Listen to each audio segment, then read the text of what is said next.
Hi guys, कैसे हैं आप। कल हम लोगों ने प्रोनाउंस की सेकंड क्लास की थी। आज हम लोग एक लास्ट वाले पॉइंट को मैं समझा देता हूँ, कुछ लोगों के डाउट्स आए हैं। हमारा जो सबसे पहला क्वेश्चन आएगा वो आएगा इन दोनों में डिफरेंस। जब मैं सेकंड लाइन की बात कर रहा हूँ तो I am talking about you as an object. Object मतलब जब आपके साथ कुछ हो रहा होगा। एंड जब मैं थर्ड लाइन की बात करता हूँ तो it is called possessive adjective, मतलब ओनरशिप, जब आपकी किसी चीज़ की बात हो रही होगी। अब आई डोंट लाइक यू, मैंने एक सेंटेंस लिखा कि मैं तुम्हें पसंद नहीं करता, राइट। तो this is you is used as an object here. मैं पसंद नहीं कर रहा और मैं तुमको पसंद नहीं कर रहा। अब एग्जाम में क्या होगा, इसी की जगह एग्जामिनर देगा आई डोंट। अब ये सेंटेंस आप सब लोगों ने बचपन में बहुत सुना होगा, मम्मियों के साथ मुँह से कि पूरे टाइम खेलते रहते हो, पढ़ भी लिया करो, ये भी करते रहा करो। तो अब इस सेंटेंस में क्या आपकी मम्मी को आप पसंद हो या आप पसंद नहीं हो, या उस बारे में बात ही नहीं हो रही है। तो इस सेंटेंस में अगर हम पढ़ेंगे तो इस सेंटेंस में हमारी मम्मी हमारे बारे में बात ही नहीं कर रही है। हमारी मम्मी को किस चीज़ से प्रॉब्लम है, हमारे खेलने से प्रॉब्लम है। तो हमसे प्रॉब्लम नहीं है, हमारे खेलने से प्रॉब्लम है। फ़र्क समझ में आ रहा है। तो अब क्योंकि हमारे खेलने से प्रॉब्लम है तो ऑब्जेक्ट यूज़ नहीं हो सकता, हमारे को आना पड़ेगा पॉजेसिव प्रोनाउन पे। मेरी किसी चीज़ से प्रॉब्लम है तो मेरी गाड़ी से प्रॉब्लम हो सकती है तो योर कार, मेरे घर से प्रॉब्लम हो सकती है तो योर हाउस। इसी तरह से अगर मैं कोई एक्शन भी लिखता हूँ तो मेरी खेलने से प्रॉब्लम है, तो यहाँ पे हम लिखेंगे your playing all the time. ठीक है। अब आजकल की बात करूँ, ये मेरे ज़माने का सेंटेंस हो गया। आजकल बच्चे फ़ोन पे लगे रहते हैं। मम्मी को किस चीज़ से प्रॉब्लम है, आपके लगातार फ़ोन पे रहने से, फ़ोन पे बात करने से। तो I don't like your playing on the phone, chatting on the phone. तो तुमसे परेशानी नहीं है, तुम्हारे फ़ोन पे बात करने से परेशानी है। तो इस केस में मैं यहाँ पे यू की जगह योर लगाऊंगा। ये हमारे को समझना पड़ेगा। अभी जब हम इसका प्रोनाउंस खत्म होने के बाद टेस्ट करेंगे आपको क्लियर हो जाएगा गाइस। ये और समझ में आया। तो मुझे सेंटेंस पढ़ना है कि मुझको नहीं पसंद करते या मेरे खेलने को नहीं पसंद करते। मुझको नहीं पसंद करते होंगे तो ये वाली लाइन आएगी, him her it you us them. मेरी किसी चीज़ को पसंद नहीं करते होंगे तो ये वाली लाइन आएगी। राइट गाइज, आगे मूव करते हैं। सो गाइज अब क्या होगा, अब हम बात करते हैं third line as a whole. तो कुछ चीज़ें मुझको ध्यान रखनी है। अपोस्ट्रोफी एस नहीं लगेगा, इट्स ऐसे ही रहेगा। ठीक है। His her its your our their ones whose and, sorry ये हुज लिख दिया मैंने यहाँ पे आएगा उज्ज्वल्स। उज्ज्वल्स। तो ये हो गया हमारा टेबल। अब हमारे को करना क्या है, इसमें हम बात करते हैं सबसे पहले अपोस्ट्रोफी एस की। नेक्स्ट गलती जो आएगी वो आएगी हमारी अपोस्ट्रोफी एस और ऑफ की। अब अगर मैं बोलता हूं उज्ज्वल की गाड़ी, तो उज्ज्वल की गाड़ी कैसे बोलूंगा, उज्ज्वल्स कार। और दूसरा तरीका क्या है जो बहुत सारे बच्चे बोलते हैं, कार ऑफ उज्ज्वल। इसी तरह से अगर मैं बोलता हूं गाड़ी का tyre, cars tyre and tyre of car. तो मेरे पास दो डिफरेंट फीचर्स हैं, Ujjwal's car, car of Ujjwal, cars tyre and tyre of car. अब हमारे को क्या ध्यान रखना है कि जब मैं अपोस्ट्रोफी एस की बात करूंगा तो ये बात करेगा ओनरशिप की, स्वामित्व की, ठीक है, अधिकार की।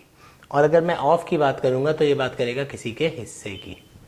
राइट। सो अब इसको हम इस तरह से भी याद कर सकते हैं कि लिविंग थिंग्स के साथ अपोस्ट्रोफी एस आता है, नॉन लिविंग थिंग्स के साथ ऑफ आता है। क्योंकि लिविंग थिंग्स कोई चीज़ें खरीद सकती हैं, अधिकार दिखा सकती हैं, बट नॉन लिविंग थिंग्स कोई चीज़ नहीं खरीद पाएंगी, किसी चीज़ पे अधिकार नहीं दिखा सकती।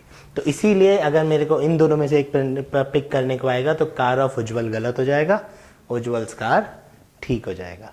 और जैसे ही मैं गाड़ी पे आता हूँ, कि गाड़ी ने तो टायर नहीं खरीदा होगा ना, कि कल मेरी गाड़ी ने मुझे आके बोला कि मैं 2 नए टायर लाई हूँ, छू भी मत लेना, ऐसा तो होगा नहीं।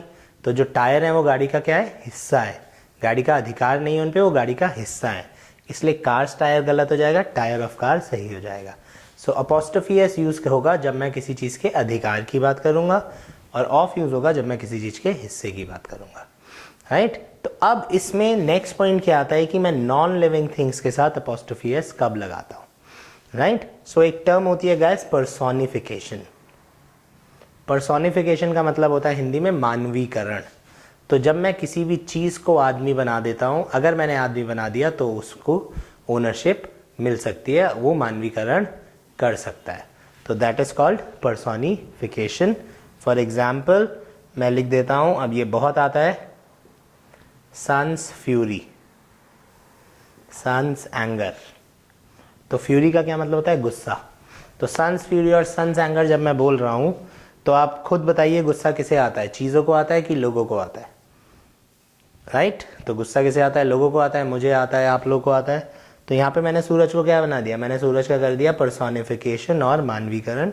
आई made sun a human being, right. इसलिए उसको गुस्सा आ रहा है, और गुस्सा आ रहा है तो हम क्या कहेंगे? अपॉस्ट्रोफी एस लगाएंगे।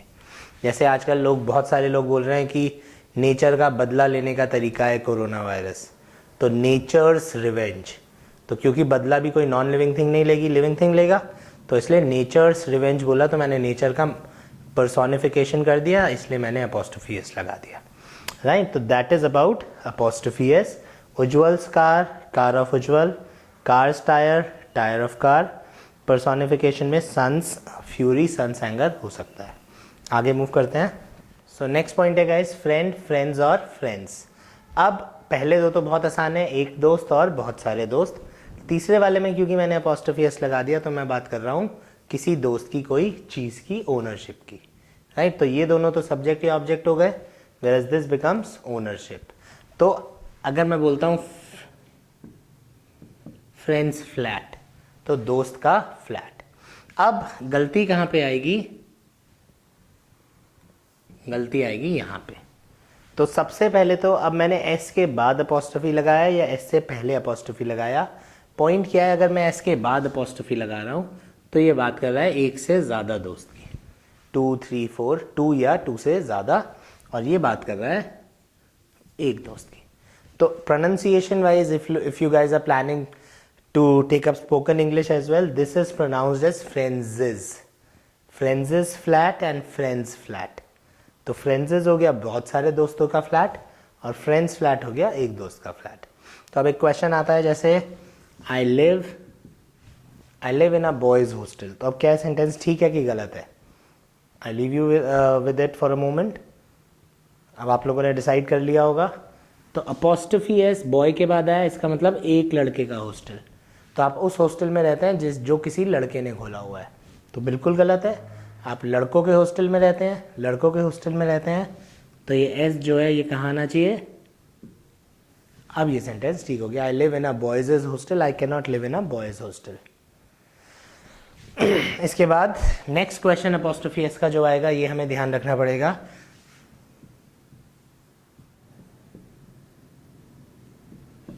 My friends Rahul's car.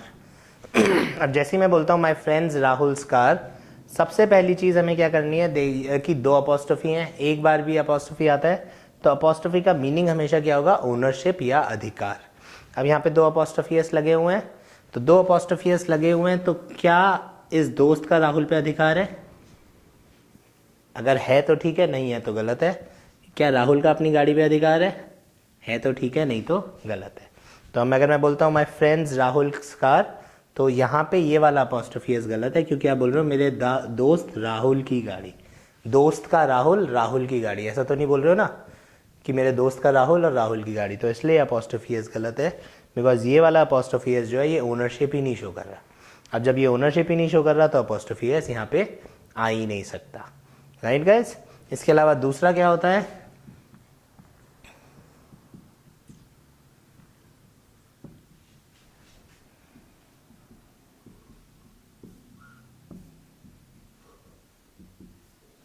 ये स्पॉटिंग एरर से ज़्यादा सेंटेंस इंप्रूवमेंट में आता है question, my friends sisters wedding.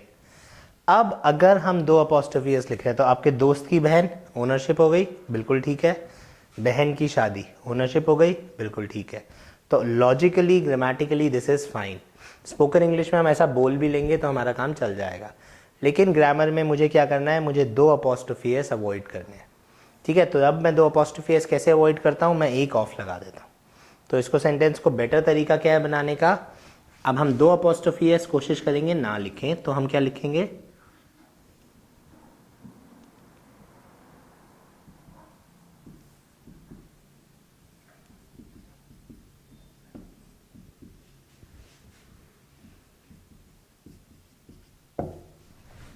Wedding of, शादी मेरे दोस्त की बहन। तो मेरे दोस्त की बहन की शादी, मैंने इस तरह से लिखा, एक ऑफ एक अपोस्ट्रोफी एस लगाया। This is always a better way of expression, spoken English में भी और एग्जाम्स में भी। सो दो अपोस्ट्रोफी एस, या तो लॉजिक ही नहीं बनेगा उनका, जैसे आपके दोस्त का राहुल नहीं है तो इसलिए यहाँ तो देखते ही हमने गलत कर दिया, माई फ्रेंड राहुल्स कार। यहाँ पे दोनों अपोस्ट्रोफी एस तो ठीक है, तो अब मुझे क्या देखना है कि यार दो अपोस्ट्रोफी एस की जगह मैं एक ऑफ लगा सकता हूँ कि नहीं। अगर आप एक ऑफ लगा सकते हैं तो आपका क्वेश्चन ठीक हो जाएगा। तो wedding of my friends sister. So guys this was our error number 4 where we talk about apostrophe s. 3-4 चीज़ें हमें इसमें ध्यान रखनी है, अपोस्ट्रोफी एस और ऑफ की गलती। उसके बाद मुझे याद रखना है एस से पहले अपोस्ट्रोफी एक जने की बाद, एस से बाद अपोस्ट्रोफी बहुत सारे लोगों की बात। थर्ड पॉइंट मुझे क्या याद रखना है कि अगर दो अपोस्ट्रोफी एस आते हैं तो हमें एक ऑफ यूज़ करना चाहिए, जैसे कि हमने इस वाले में किया।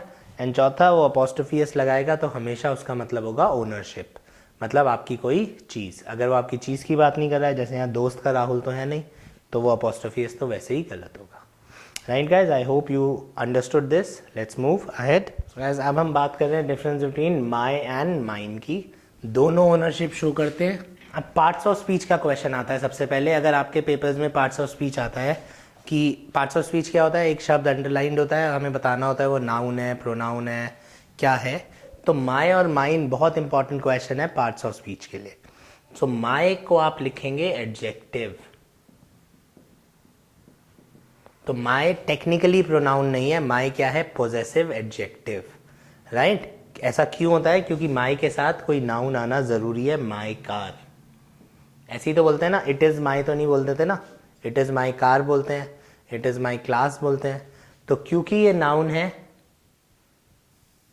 तो नाउन से पहले का जो वर्ड होता है वो नाउन की खासियत बताता है। तो माई जो है वो गाड़ी की खासियत बता रहा है कि किसकी गाड़ी है, मेरी गाड़ी है। तो इसको हम पार्ट्स ऑफ स्पीच में लिखते हैं एडजेक्टिव। सो ये जो थर्ड लाइन है, this is a possessive adjective. And mine जो होता है ये नाउन की जगह यूज हो रहा है, तो this is a pronoun. So अब कहने का क्या मतलब है, माई के साथ I always need an object. My के साथ ऑब्जेक्ट आएगा ही आएगा, नहीं तो क्वेश्चन गलत हो जाएगा।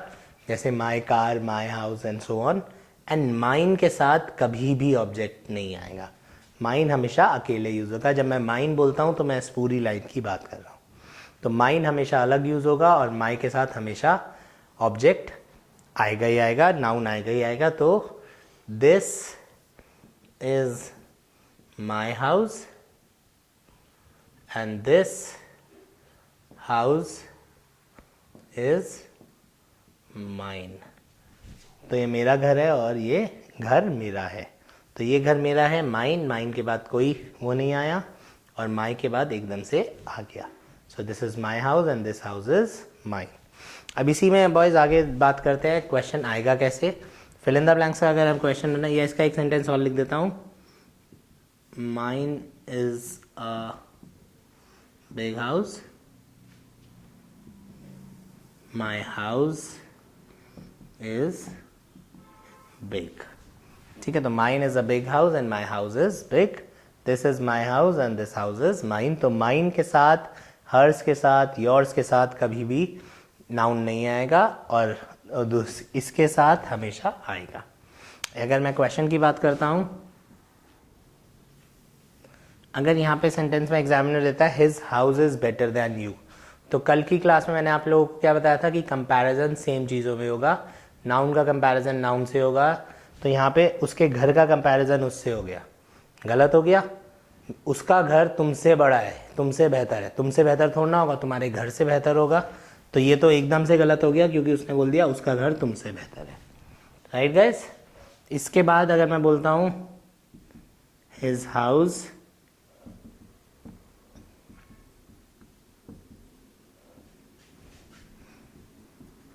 अब अगर मैं योर लिखता हूं तो योर है हमारा कौन सी लाइन में, सेकेंड लाइन में, इट्स एन एडजेक्टिव, इसके साथ नाउन आना कंपलसरी है।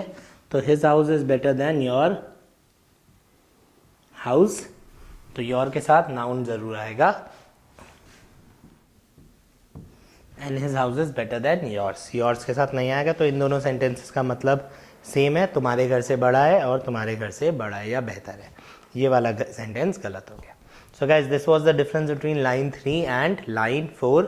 एक बहुत छोटा सा पॉइंट और बहुत इंपॉर्टेंट पॉइंट और कर लेते हैं हम। सो गाइज लास्ट गलती क्या है, जब मैं इन प्रोनाउंस की बात करता हूँ एग्जामिनर बहुत बार ऐसे कर देगा, बहुत बार आएगा ऐसे अपॉस्ट्रोफी एस लिखा हुआ, तो इन वाले प्रोनाउंस के साथ अपॉस्ट्रोफी एस नहीं लगेगा।